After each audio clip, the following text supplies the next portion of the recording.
তখনই ধরেছিল যে এটা তুমি কী করে করলা, যে বউরা তুমি আমাকে না জানা সম্পত্তি তো তোমার একা না,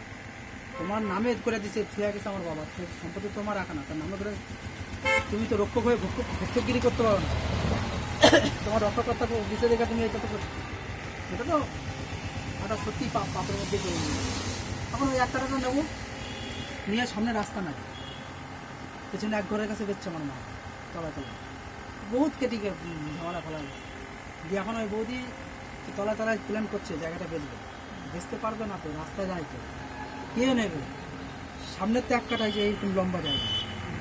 ধর এই যে 4 কাটা জায়গা, এই যে এই যে এইভাবে 4 কাটা জায়গা, হ্যাঁ এই ধরো এইখানে 1 কাটা আছে, এদিকে কিন্তু রাস্তা নেই একটা, আর এদিকে 3 কাটা আছে, ঠিক আছে, তাহলে মাঝখানে আমার ঘর, ওইদিকে এক ফ্যামিলি বয়ে আছে, থেকে আমার মা টাকা নিয়ে বয়ে দিচ্ছে 2.5 লাখ টাকা, এরকম স্ত্রী খাওয়া যায় না। এখন একমাত্র হেও এখন নিতে পারবে না, হে নিতে গেলে আমি নিতে পারবো, হের নামে সম্পত্তি নেই, এখন একমাত্র নেওয়ার অধিকার আমি যদি নিই কোনো বাধা নিতে পারবো না। এখন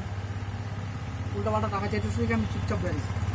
এখন আমার মা কেস করছে আবার বোন নামে, এই বাড়া চলবে,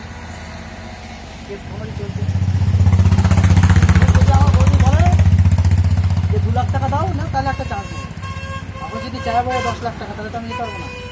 আর 2 লাখ টাকাই করলাম।